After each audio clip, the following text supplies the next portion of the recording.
I think it might be helpful. Hi, everybody. It might be helpful for everybody else to hear this. Is that I am flying to Israel on Thursday, please God, to be a volunteer for a month. And there is uncomfortable feelings that come up in my body with that, breathing into them and allowing them to be there, and going back to the last shiur that we did, which was really about a very full understanding that nothing can hurt or harm you without Hashem willing it. And that, yes, I'm going to take steps to find the adequate insurance for myself, but beyond the insurance, Hashem is my insurance. And beyond the insurance is that we just learn that we don't need to be deserving for Hashem's kindness. We just need to have bitachon and to show up. And the more I could spread these beautiful lessons of bitachon from Rabbi Bachya from 1,000 years ago, which are helping me 1,000 years later, imagine, do you think Rabbi Bachya knew that 1,000 years later, that it's going to help this girl in London? Maybe yes, maybe no, but I can say that one of his messages really resonated with me yesterday, and that said that there was he wanted us to have a very, what was it that he said, Ilana? A very deep understanding. This has very deep meaning, what I'm saying. He wants us to understand this on a very deep level. That Hashem is beyond, behind the bitachon, the insurance that I'm trying to get for myself and for all the other volunteers. Behind that, Hashem is holding us in the palm of his hands, and he's saying to us, yes, I want you to take out the insurance. You're living in a human world. I want you to do those steps and show up for yourself. That is a measure of the bitachon you have in yourself, and in the fact that I've given you all these faculties to do that with. But know that you're not on your own. Know that I'm holding you in it. And it just gives me so much peace of mind. I'm just coming to it from a very different place, a place of not panic, a place of also knowing that the more I and you continue to spread these ripples of bitachon, that is causing the magen, the protection, to come on us. And if there's any insurance that we have, it's this.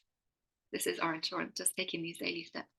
So that was a little short, not so short introduction. And we're going on at top of page 67, I think we were at, which is that God is the ultimate and only cause. So just to recap the bottom line and the lesson from from yesterday, I mean, Hashem coordinates that everything will happen in its proper time and place. We talked about the shipwreck. And although we sometimes do see new, strange, and unexpected things happening, those things were also decreed by Hashem from the beginning of time. And we have to remember that is not outside of Hashem's reach. Okay, so we're moving on to God is the ultimate and the only cause. Okay,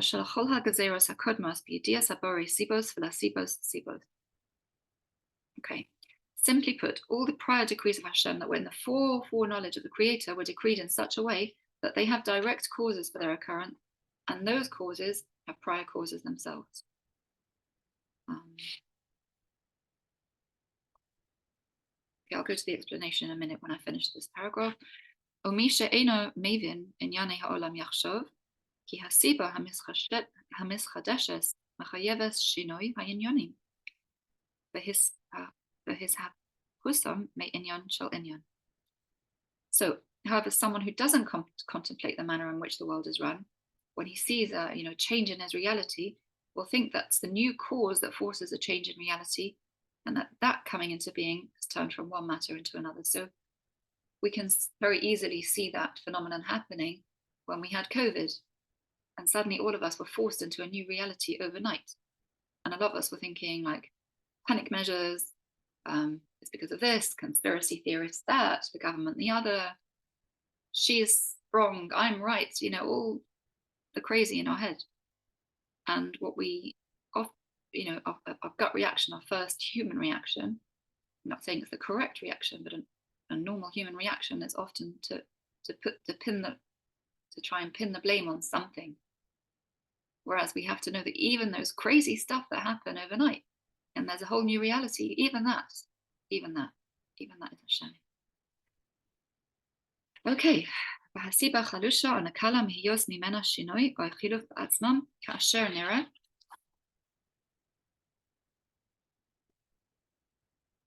הגרגר האחד מן החיטה מצמיח 300 שיבלים.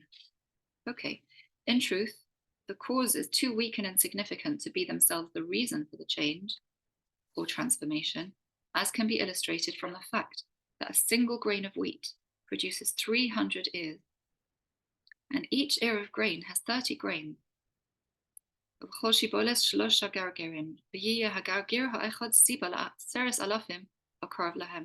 that each grain of wheat is therefore the cause the 10,000 grains, or close to that number, to be produced. Is it not apparent that the grain itself is too weak to be able to produce such a massive quantity? This tiny little speck. And the same applies to all other seeds that are sown and planted. And similarly, we can see Bahavayas ha'adam or sha'ar ha'chayim mitipas hazera, and the formation of man from the tiniest little tiny bit of sperm.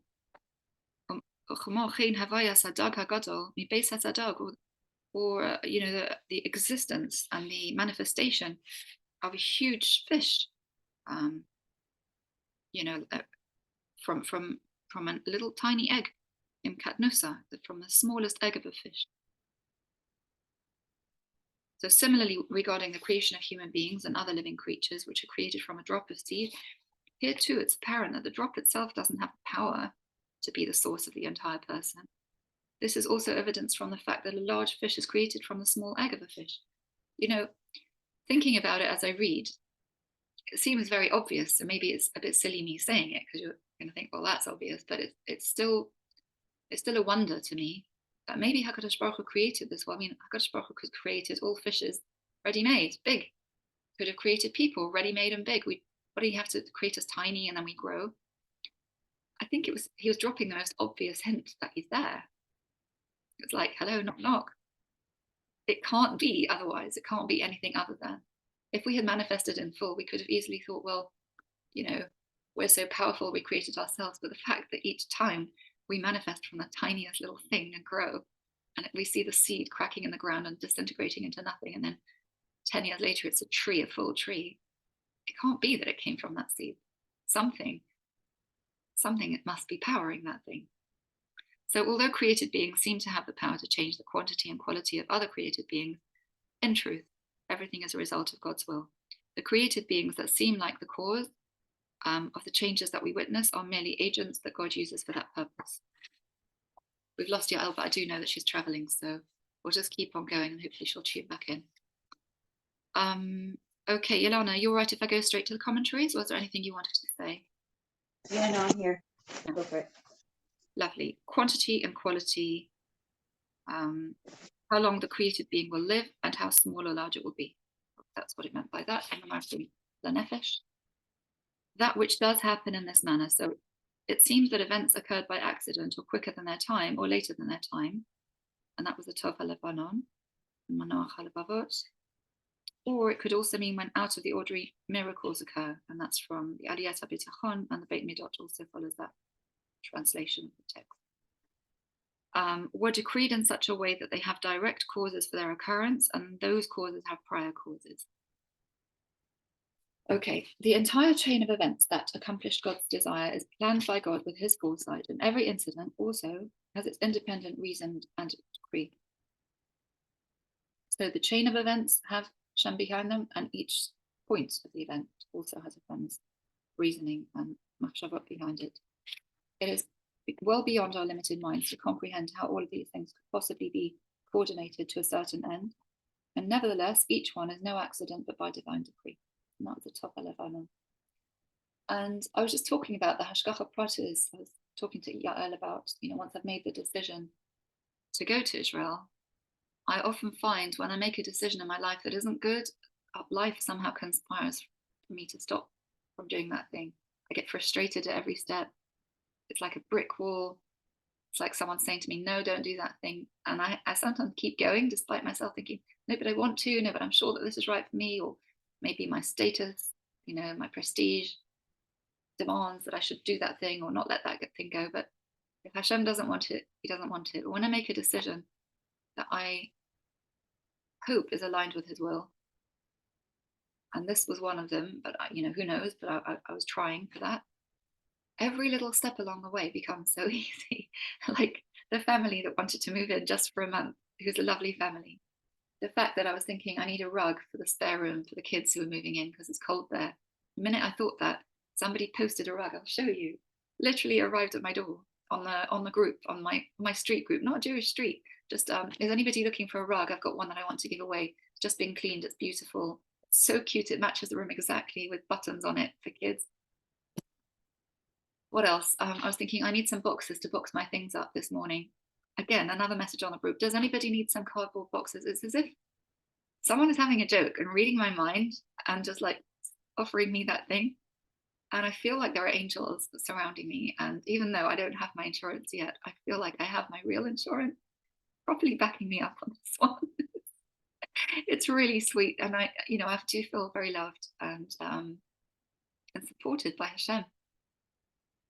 So yeah, why did I say that now? Because it's not just the chain of events. Hashem looks after every single little thing along the way. So I've kind of, part of my mind is a worrier. I was a lawyer before this, and a lawyer is always having to think of every circumstance that might happen and worry about that thing on behalf of their clients. So we're trained to do that.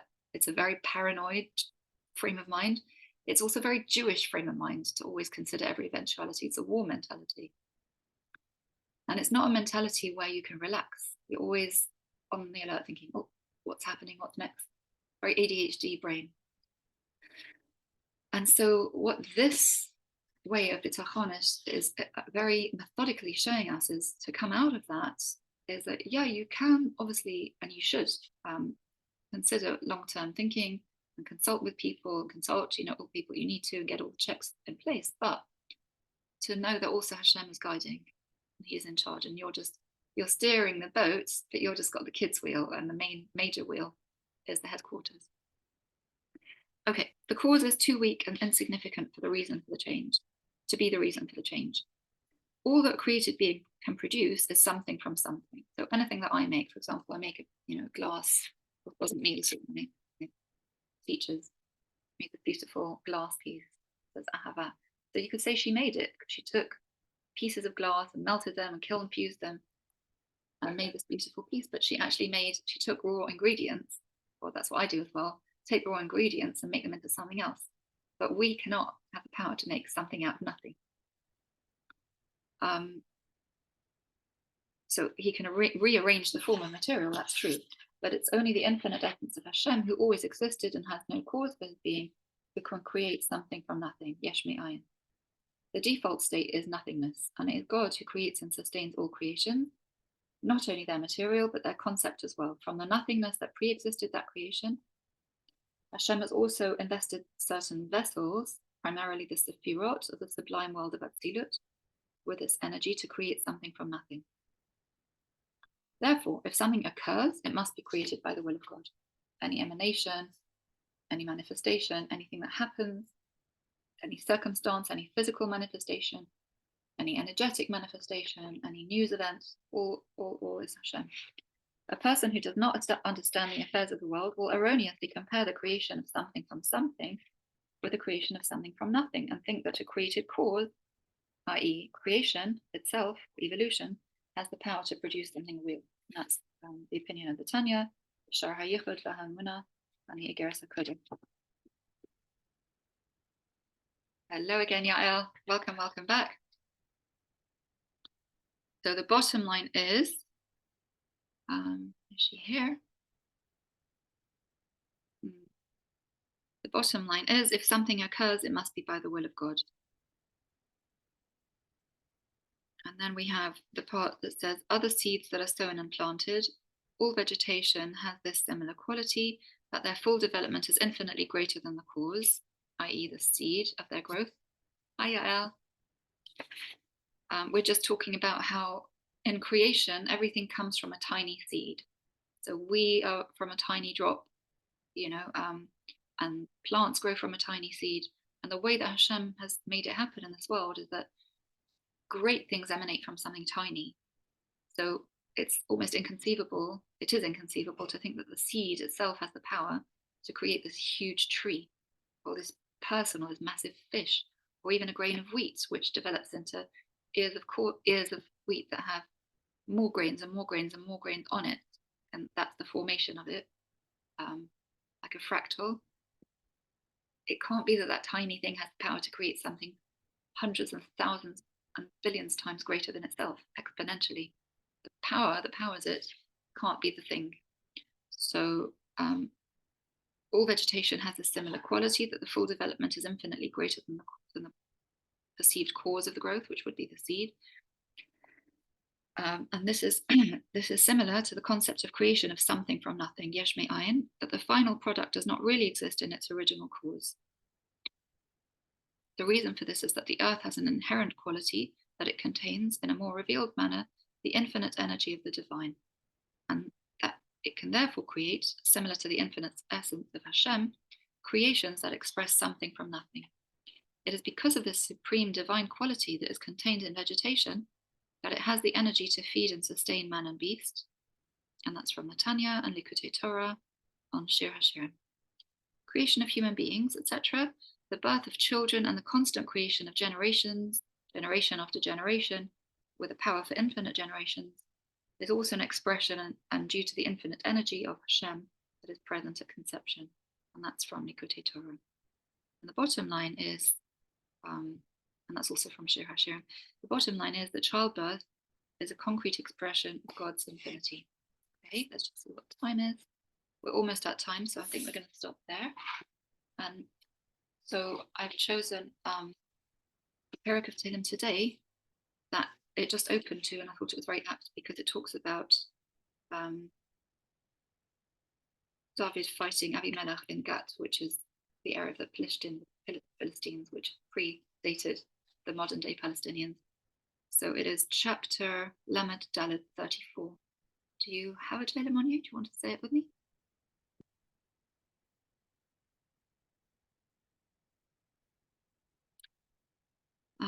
I'll say it and then you can go ahead. Yeah, you can say it. You can say it. I'll do it on my phone. Which number? What number chapter? It's chapter 34, Lamed Dalet. LeDavid bashanoso es tamo lifnei Avimelech, vaygarshehu vayelech. Avarcha es Adonai b'chol eis, tamid telaso b'fi. V'Adonai tishalel nafshi, yishma'u anavim v'yismachu. Gadlu l'Adonai iti u'neromama shema yachtav. Darashti es Adonai v'anani u'mekol megorosai yitzilani. Hibitu elav v'naharu, u'fenehem al yachparu. Ze ani karav Adonai shamea, u'michol tsarosav hoshi'o. Kone malach Adonai saviv lirea, v'ychel tseim. Ta'amu u'ru'u ki tov Adonai, ashrei hageva yachsebo. Yiru es Adonai kadoshav, ki ein machsa lirea. Gefirim roshu v'ra'ivu, v'dorshei Adonai lo yachzuru chol tov. Lechu vanim, shimuli, yirat Adonai alamedchem. Mi ha'ish hachafetz chaim. Ohev yamim liros tov. Netzar l'shoncha meira usvasecha midaber merma. Sur meira v'aseh tov. Bakesh shalom v'rad fehu. Einei Adonai el tzadikim v'oznav al shavatam. Penei Adonai ba'osei ra lahachris meiras zichram. Sa'aku v'Adonai shamea, u'michol tzarosav hitzilam. Kor v'Adonai l'nishbrei lev, v'est akei ruach yoshia. Rabos ra'os tzadik, u'mikulam yatzilenu Adonai. Shomer kol atzmosav, achas mehena lo nishbara.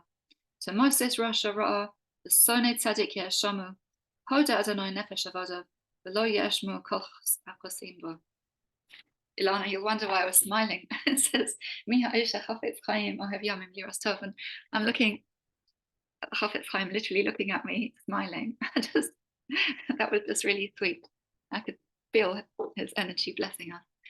Ilana, it's lovely to see you today, and I'm going to stop the recording.